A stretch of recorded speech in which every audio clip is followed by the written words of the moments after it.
Yani iş yapmasın.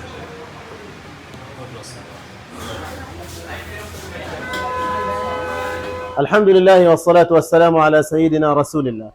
Bugun 2026-yil 28-iyun yakshanba kuni. Bosqin va qamal ostidagi G'azodan sizlarga murojaat qilmoqdamiz. G'azo hayotning turli sohalarida og'ir qiyinchiliklarni boshdan kechirmoqda. Hatto sog'liqni saqlash loyihasi ham juda og'ir va fojiali sharoitda qolgan. Kasalliklar va epidemiyalar tarqalishi, dori-darmonlarning tanqisligi vaziyatni yanada murakkablashtirmoqda.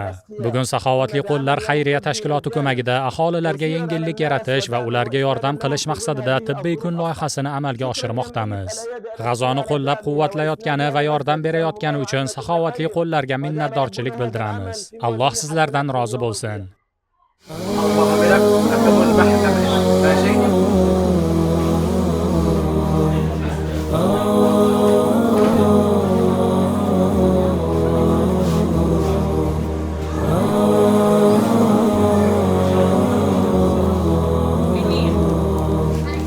G'azoda davom etayotgan og'ir sharoitlar insonlarning har bir kunini sinovga aylantirmoqda.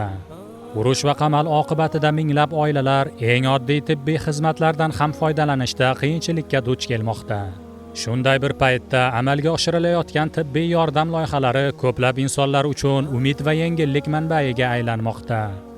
Bugun ko'rsatilayotgan har bir tibbiy xizmat bir bemorning dardiga malham, bir oilaning tashvishini yengillatishga xizmat qiladi.